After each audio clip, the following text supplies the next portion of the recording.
This podcast contains strong language and mature themes. Listener discretion is advised.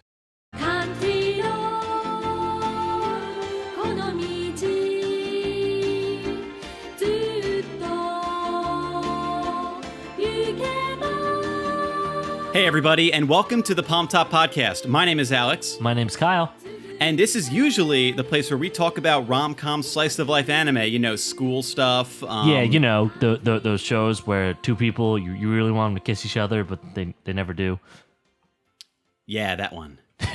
We've wrapped up a show, and we're kind of in a little bit of a space. A little lull. Our character arcs have progressed. I feel like I've grown as a person, and I can't grow any further, at least until a bigger evil comes. I mean, I've only dyed my hair about 4 times in 3 different colors. My God, that's a beautiful ombre. Listen, I'm trying to get over some student council president stuff. You must have hurt you bad. My style is so avant-garde.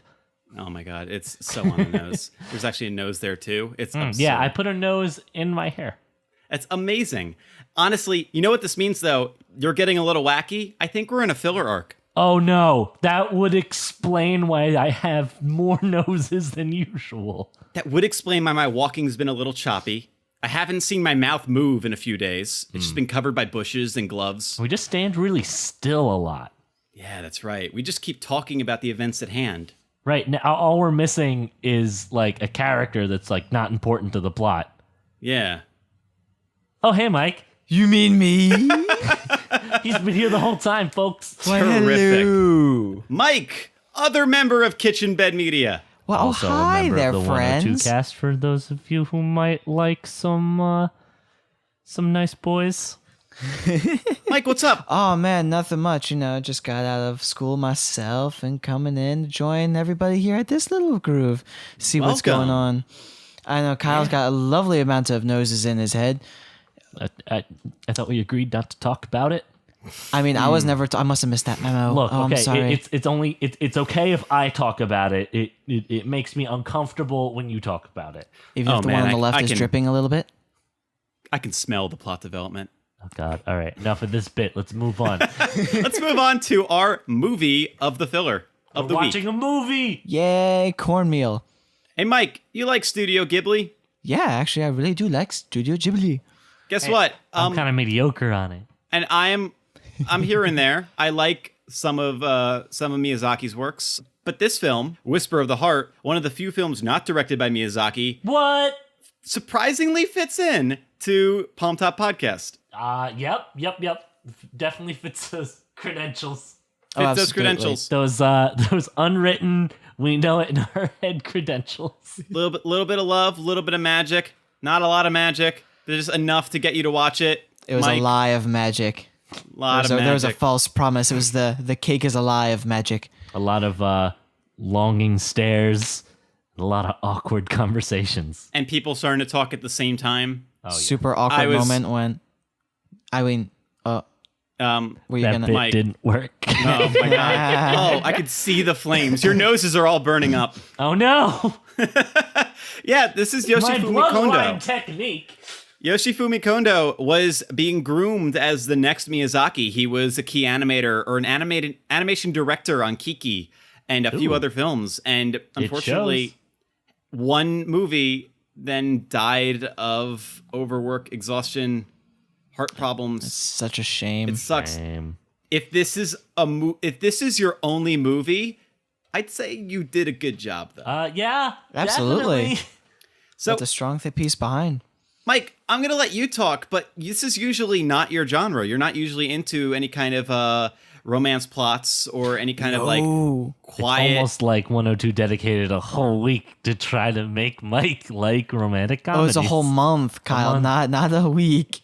You know what? I did enjoy it. I think it's because the romance aspect wasn't thrown in your face. Like, it's there, and it's the theme of this movie, but it's not something that's thrown in my face constantly. They're not constantly around each other, stuttering and falling over, and all these little cutesy things happen. It doesn't rely on that at all. It focuses much more on her life, and that this is a romance that she's kind of going through in this stage of her life, while she's also kind of finding and figuring out herself with this this desire for writing that she's getting into through it. And when he disappears for the 2 months when he's going over to Italy, she really presses hard for this, basically kind of better herself so that she feels good enough for him because he's pushing himself so far. So it's not that sappy romance that I can't stand. This is much more of two people trying to better themselves and going after something that they both love and enjoy, and it's kind of drawing the two of them together at the same time. So I think that's what I more or less enjoyed about it. Nail on the head. Yeah. And I also really like the way Studio Ghibli animates things. Oh God, yeah. For some reason, I really like it. Everything looks If you like well-designed backgrounds, this is basically your softcore porn. Well, I also think there's always something going on in the background. When they're looking at the cityscape, things are lit up, there's a train going by in the one scene where in the next time you see that similar landscape, it's not there. So it's not like they just replayed a piece. This is like a day-to-day as if you were there actually looking out. Yeah. So I appreciate those little nuances. Everyone's alive in this movie. Including the scenery. It's got the budget to show it. Like, the scenery is moving, people are moving, anything that's Cats static are also. Moving? Yeah, cats are moving. Cats are Teasing completely dogs. animated. Yep. Kyle, before we dive into the plot, like, you knew nothing about this film. You just knew the trailer. Literally absolutely nothing. I watched half the trailer. That's right. I went into this only knowing your recommendation, so I kind of knew what to expect because at this point, you can kind of know how to hit me in the right spot, and fuck if it didn't. I was actually really harsh on the film when we first started watching. I felt like it very much fell into the Ghibli tropes of everything's happening and nothing really matters, and everything's just like, hey, isn't this world we made really cool? Even more than normal Ghibli. It was kind of like Heidi, Girl of the Alps. Like, I should preface this with, I hated Totoro. Like, I can't stand that movie. And that's what I thought this was going to fall into, but we never got there. We got, we got grounded real quick, which was really nice. Yeah. Mm-hmm. I love it. I think I've seen this film more than anyone else in the room, as in I've seen it twice. I mean, that's more. That's me and Kyle combined. I wouldn't be surprised if you said 6 times there, because I'd believe it. It's really good, and it's one of the few Ghibli films I could think of where the characters take first place. They are priority. Everything else that goes on in the world is not as important as Shizuku, our young 13-year-old character who is looking to find her place, as in she doesn't feel like she has earned the right to be something. Her dreams are unclear. She wants to be in fairy tales. She wants to write stories. She wants to write lyrics to Country Roads and other songs. But can we pause for a second and talk about the song Country Road? Concrete Roads, yeah. They play that song at least 5 times, whether it's sung or in the background. And I just don't know how I feel about like such a song I'm used to like talking about West Virginia being in a fucking Japanese movie. So it was a little off-putting. One thing I'll say that the dub doesn't do as well. I love the English we did voices. watch this dub, by the way. Yes, really brilliant ADR directing. I think it was 2003 they directed it because Brittany Snow and David Gallagher. Thought you were gonna say Britney Spears. Namine and Riku were the leads of this. Oh, that's right. I forgot. You can hear Riku so much. You can. He's like, hey, I can't find the way to the light. I blinded my eyes from the darkness so that I could keep the light inside my heart, Riku. I know without a doubt now that Kingdom Hearts is Country Roads. Oh, Kingdom Hearts is weird. It sure is. So, 2003, this was recorded. It didn't come out to 2006. Do you want to take a guess as to what legal reason there might be? I don't know, Alex. Maybe the rights to a certain song? Maybe, a certain Kyle. Country Road. They couldn't just call it Concrete Roads and West change Virginia's everything. just like, nah. The point in the Japanese one is that she's transcribing it into Japanese, and they're trying to make it work for the graduation. But that is unfortunately something one of the parts that's hard to do when you localize it, where they do their best to explain signs and explain kanji and katakana, but they didn't explain that very clearly. That makes a little bit more sense why they're doing the song and why she's trying to translate it over. That makes a lot more sense now, looking at it that way, than when we were watching the film. So I was like, oh, well, she really likes that song and she's doing her own adaptation of it. Oh, that's cool, get her Kyle, piece. You look like it's the final episode and you found out something. Did the graduation ever happen? No, they fled. They're probably in Italy.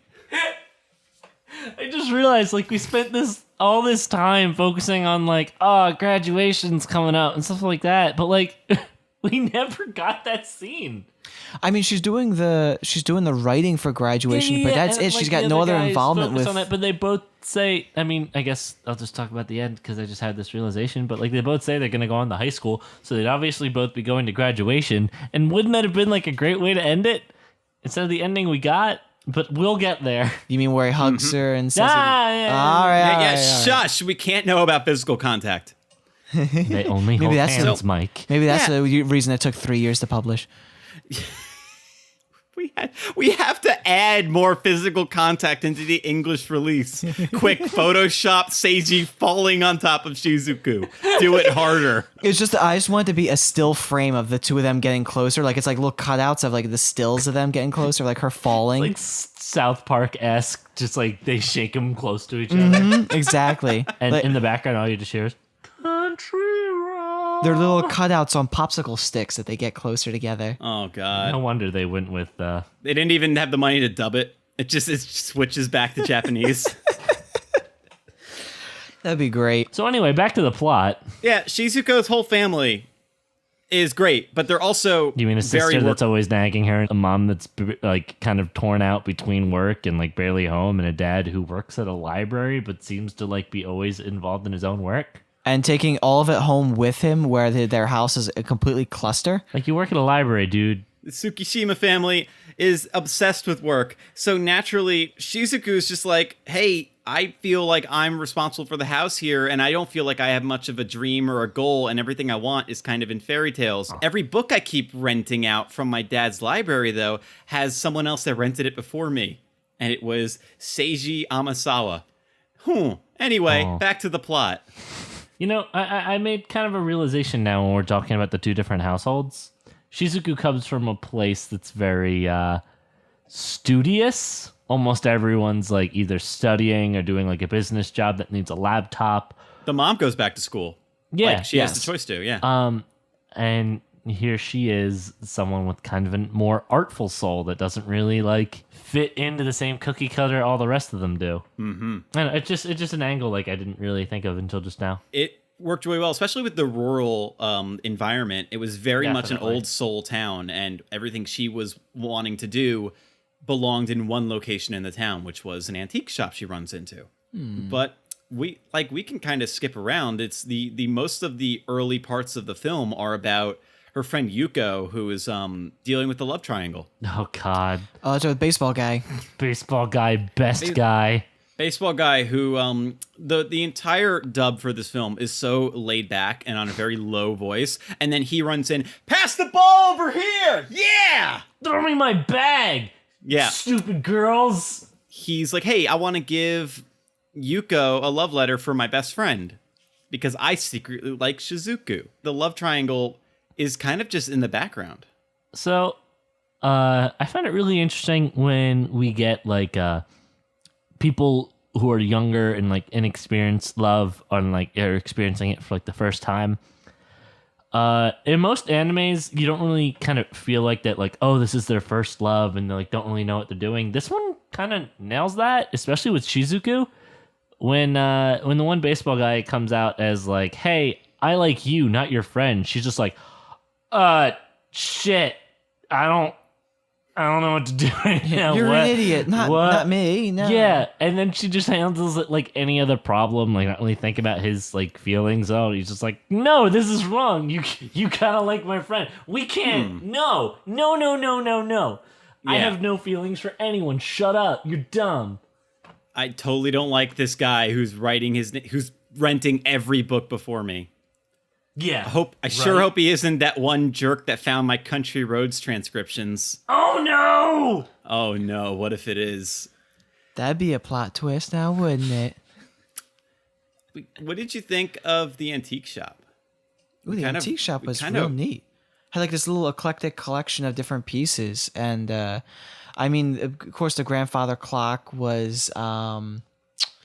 It was an interesting little take on everything, like, you know, with the King of the Dwarves kind of thing. That story was that supposed to be some kind of parallel? I didn't catch one. I'm actually not going to be able to tell you because I don't remember if there was a parallel. But Yeah, it's just because I could swear by how much they set that up, it was going to be like this big parallel. I wonder if it is. I wonder if it's off of something else that they did a slight I feel like this is adaptation one off of those it. things where like 3 days from now I'm going to be like, God damn it. That's what it was. Oh, all along. The parallel was stronger later on when we talk about grandfather Amasawa's his old love life and how he got the Baron statue, the cat statue. I feel like that was a strong parallel. Yeah, well, that's the cat statue is something that made me think that there'd be more of a mystic end to this. You know, especially when we see in the preview, or the trailer rather, which was the only thing I had seen prior, and half of that trailer is this little itty bitty scene with the Baron and her. That's kind of more like a dream, or as she's writing. Plus, it's very Ghibli. Oh, it's very, very. It's got Ghibli all over it in that scene, and I really enjoyed it a little bit. You think like, all right, and, when they're gonna get whisked away by magic? Yeah, that's how you get. Well, me and Kyle were talking, and it's actually the spin-off that they do from this movie is The Cat Returns, and that's the movie that is all That's the about book she the wrote. Baron. Yeah, yeah. And I didn't think about it. Half of that while we were watching the film. It was all till, a good bit after, and me and Kyle were talking about it. Yeah, we totally saw it at Best Buy today. Oh my god, Totally, it's just there. The cat's voiced by he's voiced by Wesley from Princess Bride. I think. Okay, that's the I literally funniest thing. thought That's you said he was gonna be fantastic. voiced by Prince, and I was like, what? Oh yeah, this was a very big deal. Yeah, Prince's extensive voice acting career. But you know what? If Jaden Smith can do it, I guess anyone can. Oh my god, you don't deserve that cat. You don't deserve the Baron statue. No, but actually, Nyokio is awful. Awful. Yeah, that's what I'm gonna go with. Jesus, Awful. don't cut our ties to Jaden Smith. It's bad. It's bad, Jaden Smith. Oh no. I hope your eyes are your real eyes, so you can see how bad that is. But the kids have their dad's talent because they whip their hair back and forth. Anyway, back in better things. Back in better things, we have our quiet love triangles, and then we kind of start building. Once the antique shop comes in, a stray cat leads Shizuku there. We get a little more, by the way, coolest grandpa in the world, coolest old totally. dude. Looking Super after nice. someone who's technically a complete stranger in ways that no one around here would. Yeah, he has the voice and soul of a guy that has seen the world, knows what's safe. He's okay. He's been in the war. I think at least. the best thing to know about this guy is he is an antiquer that worked on the same grandfather clock for 4 years. Yeah. You can't not be like a nice, charismatic man. Or you're the laziest You're the laziest person. I'll put it off tomorrow. Yeah. It just needs one screw, but Well, there wasn't some of it that he was waiting for a certain piece, and that's Yeah. why it took a good. Yeah, Maybe that's that what too. took some of that time too. Maybe he got an import from America, and it took 7 months to reach him. so from there, girl walks out to Shizuku. find guy. And they're like, "Oh wow, you're the dude guy and you're the girl." Wouldn't it I'm suck great at if this. Wouldn't it suck if your name was Seiji and I secretly had to marry you? Oh no, wait, your name's did this? Oh no, wait, that Oh comes up no! later. Here comes my grandfather and his two friends with their instruments to Yeah, come so trap us. basically, ever Oh, since. I love that. I love when they hang out at the antique Oh my shop. god, yeah. Oh, well, I love that they just joined in. They just come in. They don't even interrupt. They just join. And I think that I was also lovely. don't want to skip the past the part where they show that Seiji makes violins. Yeah, super talented 13-year-old that helps in a violin crafting class. Yeah, that's like a masterwork craft. That's not like an easy thing to do. That's like making. I don't know. I can't think of any other master crafts. This romance was extremely charming without hitting you over the head with it, in that it wasn't the main drive of the story, as Mike was saying. It was absolutely just, it kind of is a follow the bunny, where they follow the interest of romance and then they find themselves. I really like that. Yeah, there was no like oh, cute glance. It's like, oh no, I like him. It's just like they just hang out. They start to learn to like, I'm not gonna say admire each other, but like really respect where each other comes from. It's like, wow, you're really good at this, and like, well, at least that's true for when Sasaki, right, and Seiji. Yep. Yeah, Sasaki looks after. Oh, I mean, finds out about the whole violin thing, but it's revealed later that he's kind of been stalking Sasaki for a little bit. Shizuku, sorry. Shizuku. You would believe any name I told you. So Subaru went over to Honda, Oh, I hate Subaru. and she's just like, honk.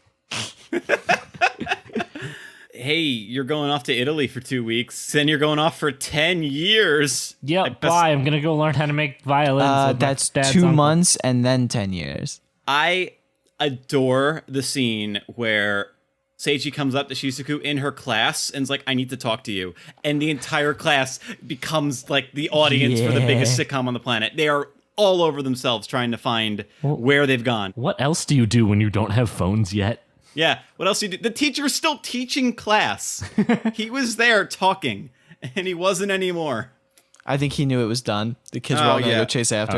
He's like, I lost. I like how they go up to the roof and they even follow them there and they all fall out because they all crowded Spill around. out. Everything about this story is totally setting it up. It feels like when you don't know that the magic is only in her book that she writes to kind of better herself, like, I'm going to be a better writer, so I'm going to try to write based on the cat statue. I feel like when you hear, I'm going to Italy, your first thought is, wow, I didn't know this anime is going to take place in Italy. I didn't think we'd get the switch.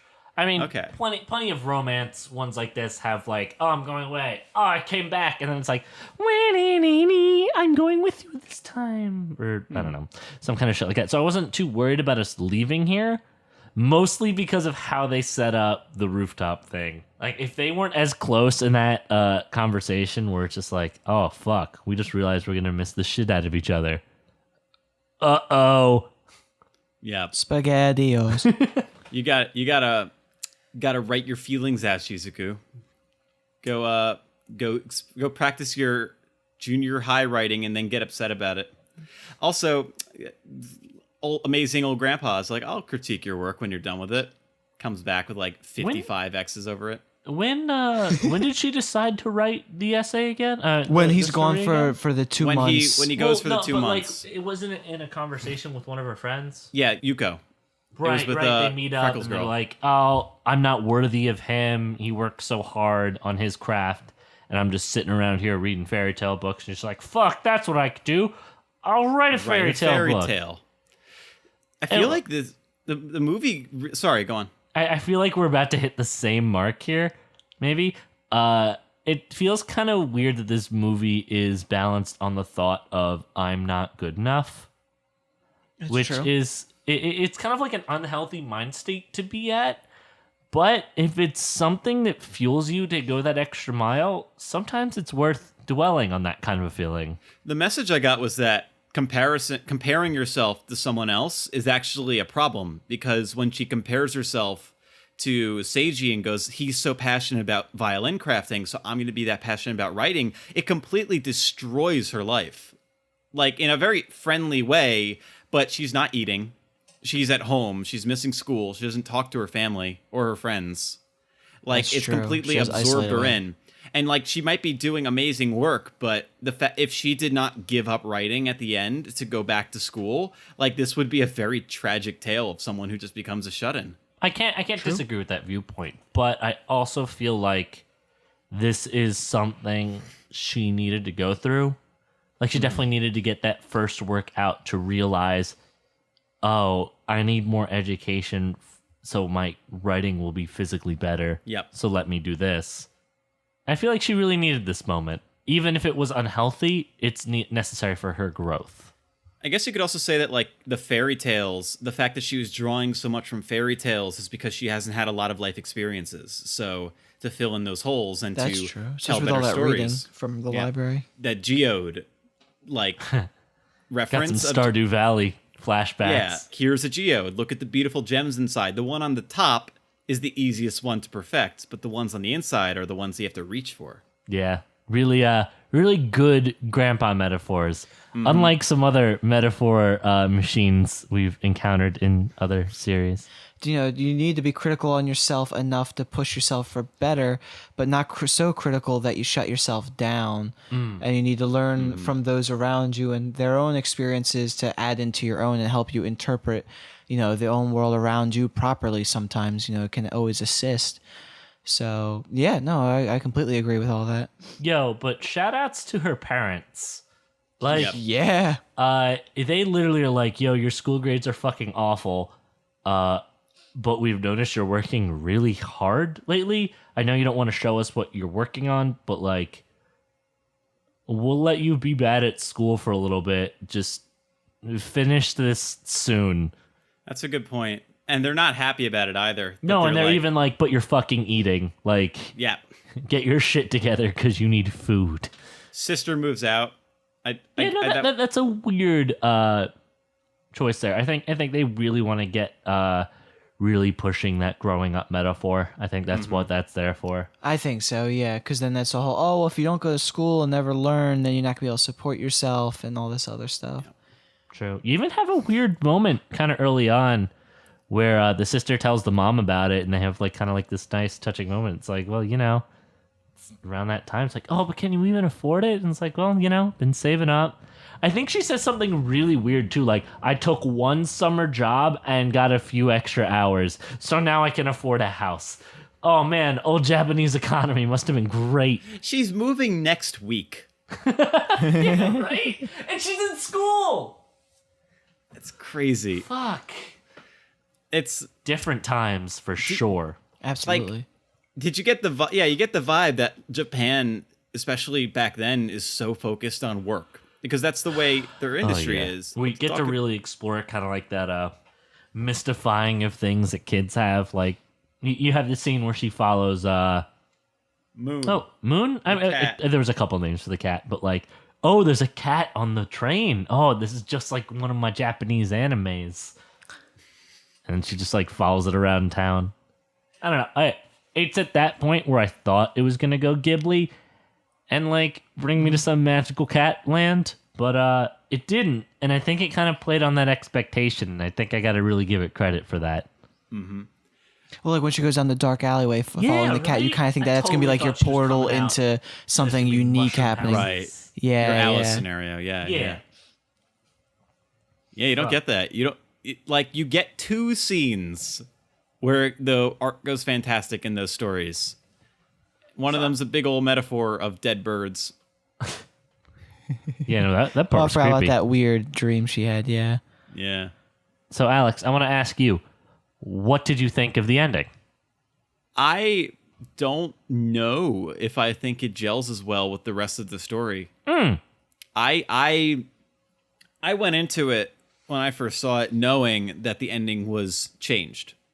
The ending was added by Miyazaki because he wanted, I think the quote I think is something to the effect of, I wanted these two kids to commit to something.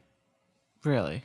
Because I don't know, Really? like you can interpret. That's so interesting. So, do you know what the original ending was?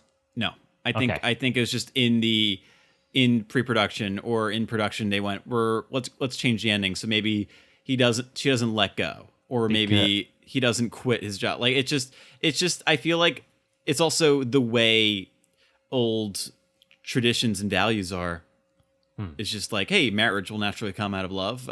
I don't know. It was very strange to me. Do you think it was also some of that whole choice for rewriting the ending was to kind of for the audience that they know would be watching this, kind of make sure they get pushed in the proper direction, because it's, oh, hey, don't quite drop everything, kind of finish school and get your education. You think that might have had some kind of influence on the changing dynamic towards the very end.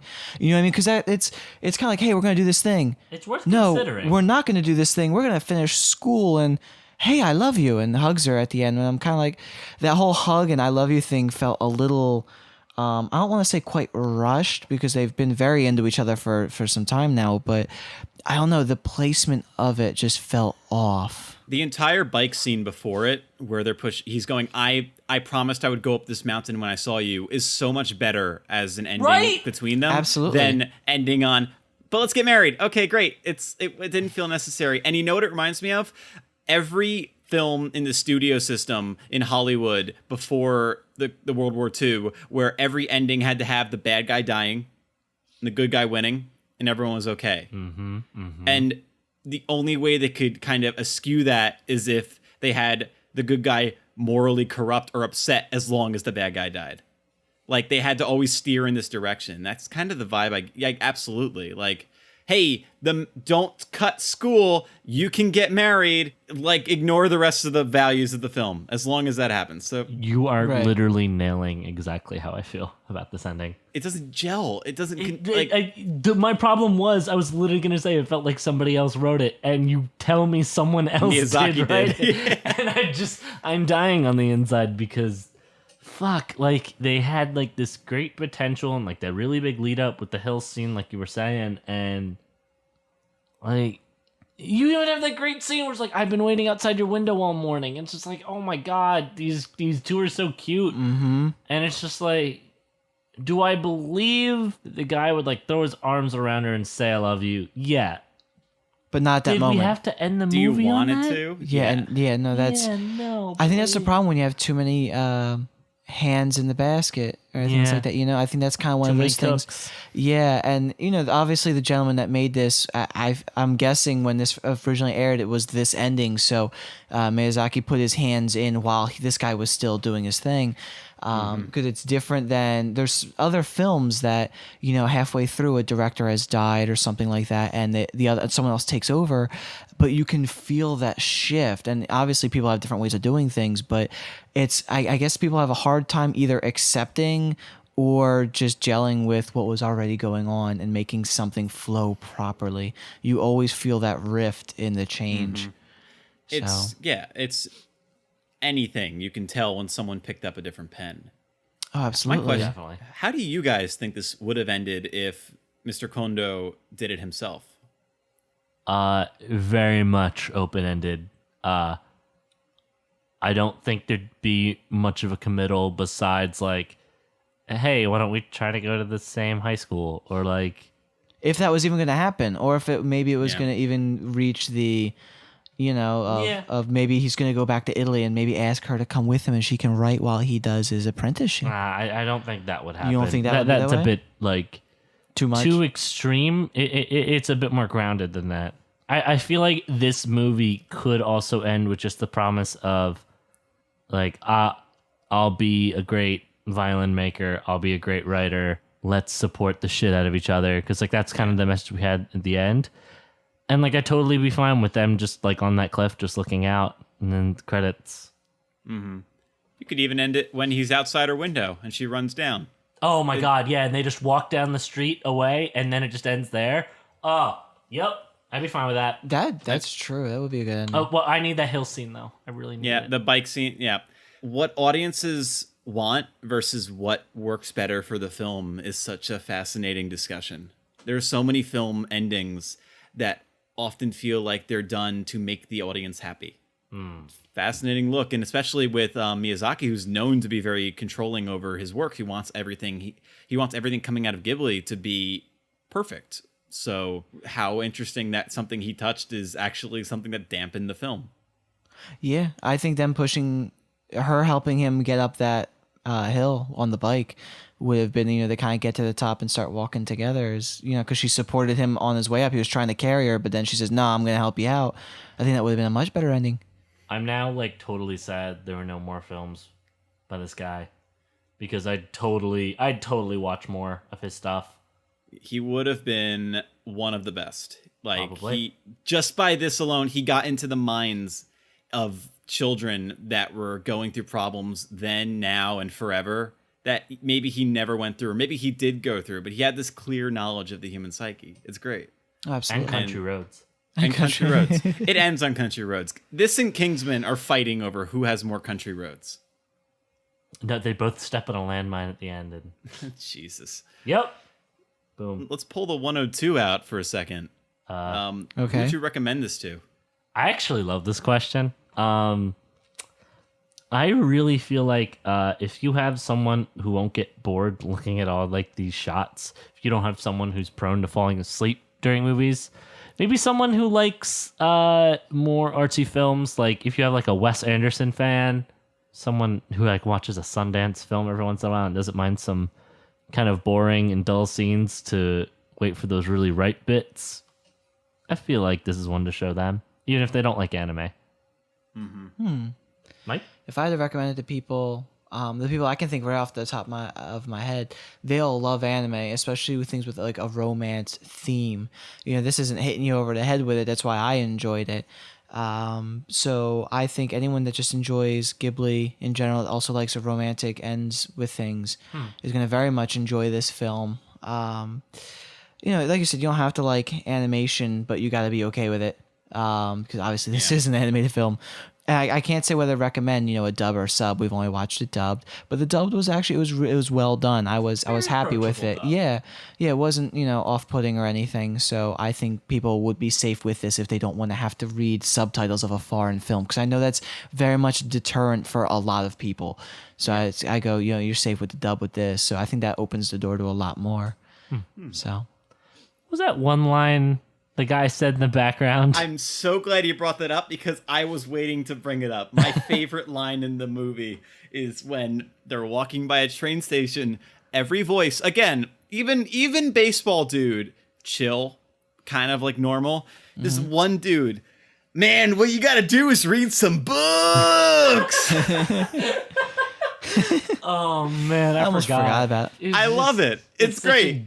good background line. It's like towards the beginning, and it's like this weird chuckle moment. It's like, what the fuck? Why did they put that in? I buy it, whatever it is. Yeah. I completely forgot about it. I feel like in Japanese it's probably just like, yeah, yep, great, yep, and like, what are we gonna do? I got it. Read or die. How do we end a filler episode? How do we transition smoothly into the next arc? Well, we have to end Mike's development in the episode. Existence? No, Yeah. no, not. I don't have to physically kill him. He No needs red he shirt needs- for me He today. needs to have a character transition. You know, something really needs to change about him. So what I'm gonna do is I'm gonna take one of my noses off my head, and I'm actually gonna squeeze it right here next to his nose. Oh God, it's all wet and googie. Oh, Now you have all the smell potential you had inside you all along, Oh God, and also on my head. is that cheese I'm smelling? Yes, Oh God. I didn't actually dye my hair. I just rubbed a bunch of cheese in it. Oh, that explains a lot, actually. Was it Gouda or Brie? What is the smell of disappointment? Well, the right nose is slowly bourbon. falling off my face. It's slowly just kind of Oh God, sliding down here. and your touch senses have increased as well because of the additional nose. So you're just feeling the nose slide off. I'm skeeved out to no end. I will never look at noses the same. There, now he has a new character trait, which he will go on for the rest of the show that we won't see him in, except for like maybe the next movie. Oh God, just hit Where the he makes floor. a comeback, and for some reason he has a scar in his eye. I'm gonna poke it with my foot. Viewers are writing in. They don't like the character of Mike. Oh no! The reviews are already in? Wait, check the character polls. Where is he? The poll's scrolling down pages I didn't know existed. What? There's only 3 people on the I show! know, and there's 5 blank pages, so Mike could be 18th. I'm going to clone myself and fill the rest of those. all we have are negative votes. Mike 18, Mike 19, Mike 20. They get little stamps, little hello, my name is Mike 20. Is Mike this the part 19. where we just cut to black and we play the outro? I cut a while ago. Oh no, did you? No, I'm kidding. Thank you to Eddie Gomez for our theme music and Phil Vasquez for our cover art. If you guys want to hear some more, hit that subscribe button and turn on your notifications so you know when we upload an episode. Also, check out other shows on Kitchen Bed Media. We have 102 Cast, we have Chai Guys, and we have a few more things coming down the pipeline. Ooh, what could it be? Guys, we are also on Twitter. Check us out. Palmtop Podcast. Throw it in that search bar. You'll find us. Hey, Kyle, quick, best girl. Best girl, easy. Sanjo Gahara. What? Spell that. CTS.